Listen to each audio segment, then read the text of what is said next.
نحمده ونصلي على رسوله الكريم اما بعد فاعوذ بالله من الشيطان الرجيم بسم الله الرحمن الرحيم رب اشرح لي صدري ويسر لي امري واحلل عقدة من لساني يفقهوا قولي.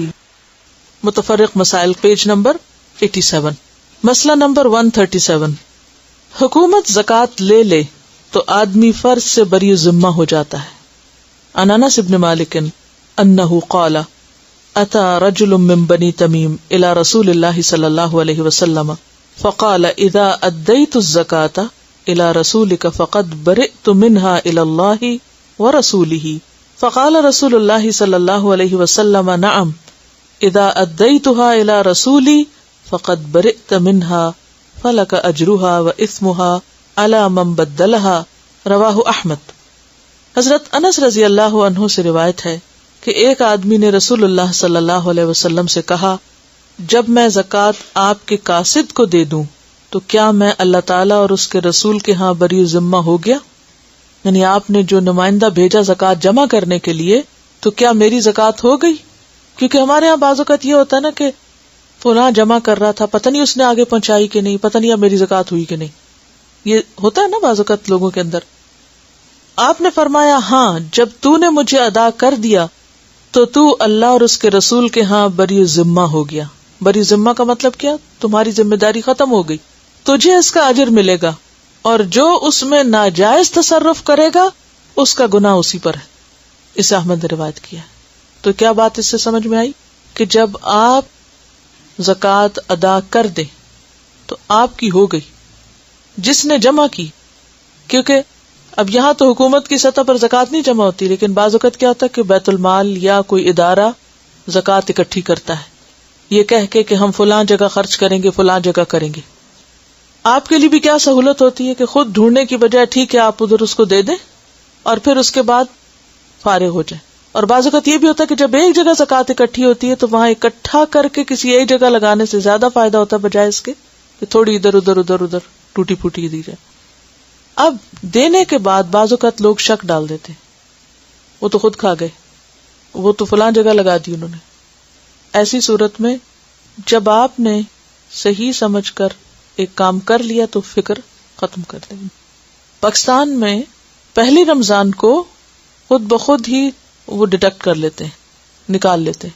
اچھا بعض لوگ کہتے ہیں گورنمنٹ جو ہے وہ پتہ نہیں کہاں لگاتے ہیں کہاں نہیں، ہمیں تو اعتبار نہیں کہ وہ زکوٰۃ لگے گی یا نہیں، لہٰذا ہم الگ سے ایک اور بھی نکال رہے ہیں. نہیں، اگر انہوں نے لے لی تو آپ اس مال کی حد تک بری ذمہ ہے، باقی پوچھ ان کی ہے. بیوی کا اپنے ذاتی مال سے غریب خاوند کو زکوٰۃ دینا نہ صرف جائز بلکہ افضل ہے. حضرت عبداللہ رضی اللہ عنہ کی بیوی یہ عبداللہ بن مسعود ہے، حضرت زینب کہتی ہیں کہ میں نے مسجد میں رسول اللہ صلی اللہ علیہ وسلم کو دیکھا، آپ نے فرمایا صدقہ کرو اگرچہ اپنے زیوروں سے ہو. اور حضرت زینب حضرت عبداللہ پر اور کچھ یتیموں پر جو ان کی پرورش میں تھے خرچ کیا کرتی تھی، یعنی یہ خود کماتی تھی اور میاں پر اور بچوں پر خرچ کرتی. انہوں نے حضرت عبداللہ سے کہا نبی اکرم سے پوچھو کہ اگر میں اپنا صدقہ اپنے خاوند اور چند یتیم بچوں کو جو میری پرورش میں ہے دے دوں تو کیا درست ہے؟ حضرت عبداللہ نے کہا تم خود ہی جا کر نبی صلی اللہ علیہ وسلم سے دریافت کر لو. آخر حضرت زینب آپ کے پاس آئیں، وہاں ایک انصاری عورت کو دروازے پہ پایا، وہ بھی میرے جیسا مسئلہ پوچھنے آئی تھی. اتنے میں حضرت بلال ہمارے سامنے سے نکلے. ہم نے ان سے کہا کہ نبی اکرم صلی اللہ علیہ وسلم سے پوچھو کہ اگر میں اپنے خاوند اور چند یتیموں کو جو میری پرورش میں ہے زکوٰۃ دوں تو کیا یہ درست ہے؟ ہم نے کہہ دیا کہ ہمارا نام نہ لینا. حضرت بلال نے آپ سے عرض کیا 2 عورتیں یہ مسئلہ پوچھتی ہیں. آپ نے فرمایا کون سی عورتیں؟ حضرت بلال نے کہا زینب نامی.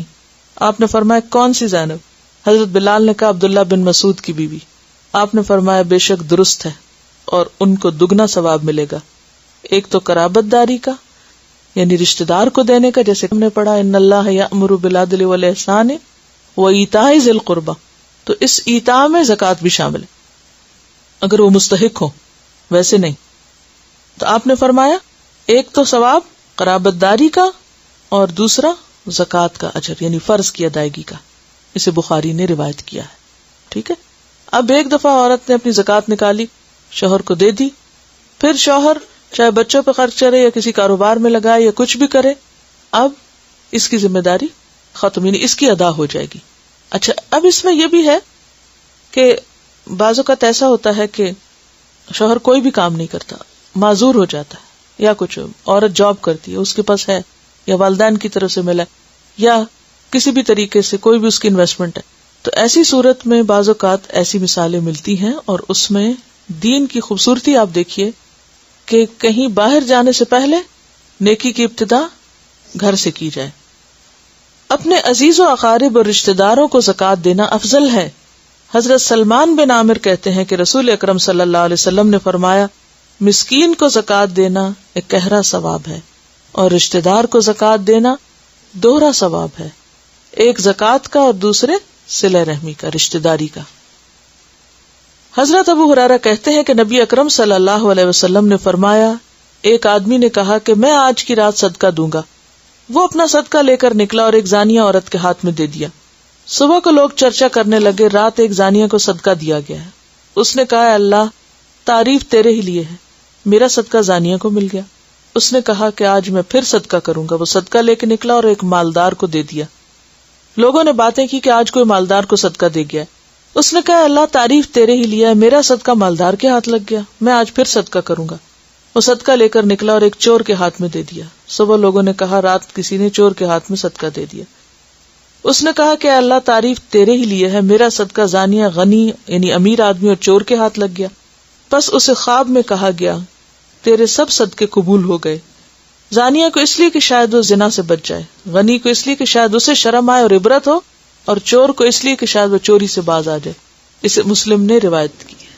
ٹھیک ہے، تو اس سے کیا پتہ چلتا ہے کہ انسان اگر اچھی نیت سے کوئی کام کرتا ہے تو بھلے اس کے خیال یا ایکسپیکٹیشن کے مطابق وہ رزلٹ نہیں نکلتا، تو ہر چیز صرف سامنے نظر آنے والی نہیں ہوتی. کچھ چیزیں انسان کو نہیں دکھتی، وہ آخرت میں جا کے پتہ چلیں گی.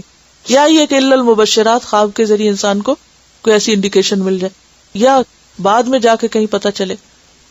تو اصل فکر کیا ہونی چاہیے؟ دینے کی، اور اپنے طور پر تصدیق کر کے مستحق کو دینے کی. اچھا، یہ جو رشتہ دار کو دینے کی بات ہوئی، تو اس میں بہن بھائیوں کو تو دیا جا سکتا ہے، لیکن ماں باپ اور اولاد کو نہیں دیا جا سکتا. یعنی اولاد کو اس طرح کہ جس کے ذمہ کرنا ہے. مثلا حضرت زینب جو تھی، وہ اپنے بچوں کو زکوٰۃ نہیں دے سکتی تھی، یعنی شوہر کو دے سکتی تھی مگر اپنے بچوں کو نہیں. اور یہ بچے جو تھے، یا تو یہ کسی اور کے تھے، کیونکہ یتیم بچوں کی بات آتی ہے نا. اگر اپنے بچے ہوتے تو وہ شوہر موجود تھے، یتیم نہ کہلاتے. ٹھیک ہے، کیوں؟ اس لیے کہ ماں باپ کو دینا کیا ہے؟ ذمہ داری ہے، فرض ہے.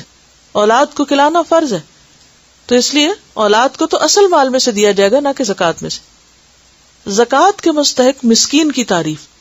حضرت ابو ہریرہ کہتے ہیں کہ نبی اکرم صلی اللہ علیہ وسلم نے فرمایا، مسکین وہ نہیں جو لوگوں کے پاس گھومتا رہتا ہے، ایک لقمہ یا دو لقمہ یا ایک کھجور یا دو کھجور کی خواہش اسے در بدر لیے پھرتی، بلکہ در حقیقت مسکین وہ ہے جس کو اتنی دولت نہیں ملتی جو اسے مانگنے سے بے پرواہ کر دے، نہ ہی کوئی اس کا حال جانتا ہے کہ اس کو صدقہ دے، نہ ہی وہ کسی سے سوال کرنے کو نکلتا ہے. اسے بخاری نے روایت کیا ہے. حضرت ثوبان کہتے ہیں کہ رسول اکرم صلی اللہ علیہ وسلم نے فرمایا، جو شخص میرے ساتھ عہد کرے کہ لوگوں سے کچھ نہ مانگے گا تو میں اس کے لیے جنت کا ضامن ہوں. حضرت ثوبان نے عرض کیا، میں عہد کرتا ہوں. چنانچہ حضرت ثوبان کسی سے کچھ نہ مانگتے تھے. اسے ابو داؤد نے روایت کیا. آل ہاشم کے کسی فرد یا ان کے کسی غلام کو زکوٰۃ وصول کرنے پر عامل مقرر نہیں کرنا چاہیے، کیونکہ ان کو زکوٰۃ نہیں دی جا سکتی، لہٰذا ان کو ایسے کام پہ بھی نہیں لگانا چاہیے کہ جس میں زکوٰۃ کے مال سے تنخواہ دی جائے. حضرت ابو رافع سے روایت ہے کہ نبی اکرم صلی اللہ علیہ وسلم نے بنی مخزوم میں سے ایک شخص کو زکوٰۃ وصول کرنے کے لیے بھیجا. اس آدمی نے حضرت ابو رافع سے کہا، تم بھی میرے ساتھ چلو تاکہ تم کو بھی زکوٰۃ میں سے کچھ مل جائے، یعنی تم بھی آؤ کام کرتے تو تمہیں بھی اس میں سے تنخواہ ملے گی.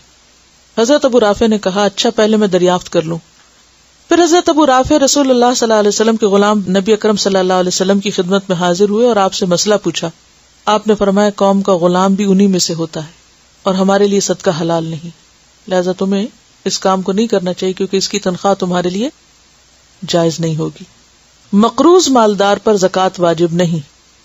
حضرت یزید بن خسیفہ سے روایت ہے کہ انہوں نے سلیمان بن یسار رضی اللہ عنہ سے سوال کیا کہ ایک آدمی مالدار ہے اور اس پر اتنا ہی قرض ہے، کیا اس پر بھی زکوٰۃ ہے؟ انہوں نے کہا نہیں. اسے مالک نے روایت کیا. یعنی ایک شخص کے پاس 1000 کی کوئی چیز ہے اور 1000 اس پہ قرض ہے, تو وہ بیلنس برابر ہو گیا, کیونکہ اس کو وہ 1000 کس پہ چکانا چاہیے؟ قرضہ ادا کرنے میں, اگر وہ کیش کی شکل میں. یہ نہیں کہ کیش رکھ کے تو قرضہ دے نہیں اور کہیں کہ اس طرح میں مال سے بھی موج کروں گا اور زکوٰۃ بھی نہیں دوں گا کہ مقروض بنا رہوں. نہیں, وہ تو ایک فرض بنتا ہے کہ فوری طور پر اس کو لوٹایا جائے. ہاں, اگر 1000 کی کوئی ایسی چیز ہے مثلاً کہ جو اس کے استعمال میں اسے بیچ ہی نہیں سکتا, جیسے کسی کے پاس گاڑی ہے, اب اگر اسے بیچے تو کیا ہوگا؟ بیچ کے اس کا کام باقی کا بھی رک جائے گا. تو ایسی صورت میں اگر وہ مقروض ہے تو اس کے پاس اگر وہ, کیونکہ ملکیت میں تو ہے نا وہ چیز. ہاں, ایک اور بات یہ ہے کہ بلا وجہ کا مقروض بنے رہنا اور گھر قرضے پہ لے کر باقی مال کو انویسٹ کرتے جانا اور پھر زکوٰۃ نہ دینا, یہ اس میں شامل نہیں ہے. یہ ایسا قرضہ ہے کہ جس میں آپ اپنی مرضی سے, یعنی کہ قرضہ اپنے اختیار سے لیے اور دیے, اور حقیقی ایسی ضرورت کے لیے کہ جو واقعی ضرورت میں شامل ہے. اب یہ تو سچویشن ایسی ہے نا کہ جس میں اگر آپ کے پاس پیسے ہیں بھی اور آپ دینا چاہیں تو بعض اوقات آپ کا کانٹریکٹ ایسا ہے کہ آپ اس کو پے آف کر نہیں سکتے, یا اور کچھ ایسی وجوہات ہو سکتی ہیں. پھر فرمائے کہ مال زمار, جس مال کے واپس ملنے کی امید نہ ہو, اس کی زکوٰۃ کا حکم. حضرت عمر بن عبدالعزیز نے ایک مال کے سلسلے میں جسے بعض حاکموں نے ظلم سے چھین لیا تھا, یہ لکھا کہ مالک کو اس کا مال واپس کرے اور اس میں سے گزرے ہوئے سالوں کی زکوٰۃ وصول کر لیں. اس کے بعد پھر خط لکھا کہ اس مال سے گزشتہ سالوں کی زکوٰۃ نہ لی جائے بلکہ صرف ایک دفعہ زکوٰۃ لے لی جائے, کیونکہ وہ مال زمار تھا. جس مال کے واپس ملنے کا یقین ہو, مثلاً قرض یا پروویڈنٹ فنڈ وغیرہ, اس پر سال بسال زکوٰۃ ادا کرنا واجب ہے. لیکن جس مال کے واپس ملنے کی امید نہ ہو, جب مل جائے تو گزشتہ سارے سالوں کی زکوٰۃ ادا کرنے کی بجائے صرف 1 سال کی زکوٰۃ دینا ہوگی. یہاں بھی کسی نے سوال لکھا ہوا تھا کہ اگر کوئی پراپرٹی وراثت میں ملی ہے, اس سے پھر کچھ آمدنی نہ تھی, اب وہ بیچی ہے, تو جو قیمت وصول ہو اس پر اسی وقت جتنی 1 سال کی زکوٰۃ بنتی ہے وہ ادا کرنی, یا سال گزرنے کا انتظار نہیں کرنا؟ نہیں, جب آپ بیچیں گے تو اس وقت اس میں سے آپ نکال دیں گے, بجائے اس کے کہ آپ اس سال گزرنے کا انتظار کریں. اگر 1 سے زائد گاڑیاں ہوں اور اگر آپ نے اس کو اس لیے رکھا ہوا تھا, اگر تو اس کو بیچ کر آپ کے فوراً آپ کے پاس اور ضرورت تھی تو آپ نے لگا دیا تو وہ تو اور بات ہے, لیکن خاص طور پر کوئی ایسی پراپرٹی جب آپ بیچیں جس کو آپ نے انویسٹمنٹ کے لیے رکھا ہوا تھا تو اس پر زکوٰۃ ہوگی. ٹھیک ہے نا, یعنی مال تجارت تھی وہ, تب زکوٰۃ ہوگی. ورنہ یہ ہے کہ اگر آپ نے کوئی چیز بیچی اور فوری آپ کی ضرورت ہے, آپ نے وہ بیچ کے کچھ اور خرید لیا تو اس پہ تو زکوٰۃ نہیں ہوگی. ٹھیک ہے, اگر آپ رکھیں گے تو پھر تو ایوری ایئر ہوگی, اور اگر آپ نے وہ پیسہ کہیں اور استعمال کر لیا تو پھر نہیں. اگر وہ انویسٹمنٹ میں نہیں, جب تک وہ آپ کے پاس بینک میں رہا تو ہر سال اس پہ زکوٰۃ ہوگی, یعنی اس مال کے اوپر. اگر 1 سے زائد گاڑیاں ہوں اپنے استعمال کے لیے تو کیا ان پر بھی زکوٰۃ ہے؟ نہیں, جب تک وہ استعمال ہو, بھلے سال میں 6 مہینے ہوں, کیونکہ بعض لوگ کچھ سردیوں میں اور کچھ گرمیوں میں الگ الگ گاڑیاں استعمال کرتے, تو جب تک استعمال ہو تو پھر اس پر تو زکوٰۃ نہیں. جو گھر ہے آپ کا, جو آپ کے استعمال میں ہے, یا گاڑی ہے, یا اور ضروریات کی چیزیں ہیں, ان پر نہیں. جی دیکھیں, جب ڈیو ہو جاتی ہے تو اس کو تو فوراً ہی نکال دینا چاہیے, کیونکہ جو پیسہ زکوٰۃ کا مال میں شامل رہے تو وہ اس مال کو بھی برباد کرتا ہے, تو اس لیے اس کو اس میں شامل نہیں رہنا چاہیے, اس کو تو نکال دینا چاہیے. الا یہ کہ ہے ہی نہیں اب, کہ آئے گی تنخواہ تبھی نکل سکے گا, وہ تو ایک اور بات ہے. لیکن یہ ہو سکتا ہے کہ آئندہ سال کی وہ ابھی سے ہی تھوڑی تھوڑی دیں, تاکہ جس دن ڈیو ہو اس دن وہ پوری ہو چکے. لیکن اب اگر سال بھی گزر گیا اور زکوٰۃ ڈیو ہے اور وہ پیسے ہم نے اپنے پاس رکھے ہوئے اور ہم دے نہیں رہے, تو اس کا مطلب یہ ہے کہ کسی کا حق ہے جو ہمارے مال میں شامل ہوا ہے, وہ نہیں ہونا چاہیے. ٹھیک ہے, اس مسئلے کو تھوڑا سا اور واضح کر دیتے ہیں. مثلاً آپ نے اپنے کسی بہن بھائی کو پیسے دیے, قرضہ انہوں نے آپ سے لے لیا, 1 لاکھ روپے کا قرضہ تھا, آپ نے دیا ہوا, انہوں نے کہا میں آپ کو سال میں واپس کر دوں. جب واپس کر دیا, سال کے بعد جب قرضہ واپس ہے 1 سال کا آپ دے دیں زکوٰۃ. اچھا, لیکن سال گزرنے پہ انہوں نے واپس نہیں کیا آپ کو, کہا کہ ہمیں ابھی مجبوری ہے, ہم اگلے سال آپ کو دے دیں. اچھا ٹھیک ہے, میں زکوٰۃ نکال دیتی ہوں, پھر اگلے سال کی نکال دوں گی. اگلا سال بھی گزر گیا, اب آپ کو لگ ایسے رہا ہے کہ ان کے تو حالات ہیں ہی نہیں, اب پیسہ ان کے پاس ہے، وہ استعمال کیے ہوئے، نہ ادھر ہے نہ آپ کے ہاتھ میں، نہ آپ کو کوئی یقین ہے کہ وہ واپس ملے گا. اب آپ زکوٰۃ نہیں دیں گے. جب تک آپ کو یہ یقین تھا کہ وہ واپس دیں گے تو چاہے مال وہ استعمال کر رہے ہیں آپ کا، آپ سال بہ سال زکوٰۃ دیتے جائیں. لیکن اگر حالات ایسے ہو گئے کہ اب واپس ملنا مشکل نظر آ رہا ہے تو ایسی صورت میں اس وقت تک زکوٰۃ نہیں ہوگی جب تک کہ وہ آپ کے ہاتھ میں آ نہیں جاتا. ٹھیک ہے نا، کیونکہ آپ اس کے مالک نہیں ہیں. دیکھیے اصول سمجھ لیجئے، پھر باقی حساب خود کر لیجئے. جس مال کے ملنے کا یقین ہے آپ کو کہ اینڈ آف دا ڈے وہ آپ کو مل جائے گا، اس پر تو آپ ہر سال دیں گے. لیکن جس پر یہ پتا ہے کہ یہ ہے صحیح، دیٹ از دیئر، لیکن آپ کو ملنا چلنا کوئی نہیں، اس پہ زکوٰۃ نہیں. ٹھیک ہے جی. دیکھیے پیچھے ہم پڑھ چکے ہیں زکوٰۃ اس مال پہ ہوتی ہے جو آپ کی ملکیت میں ہو. ٹھیک ہے، آپ کے والدین مثلاً فوت ہو گئے، پراپرٹی تقسیم نہیں ہوئی، آپ کو ملا ہی کچھ نہیں. جس دن آپ کو ملے گا پھر آپ مالک بنیں گے. جب مالک بنیں گے تو سال گزرے گا، پھر زکوٰۃ ہوگی. مالک بننے کے بعد آپ کے پاس سال گزرنا چاہیے. اوکے. سبحانک اللہم و بحمدک، نشہد ان لا الہ الا انت، نستغفرک و نتوب الیک. السلام علیکم و رحمۃ اللہ وبرکاتہ.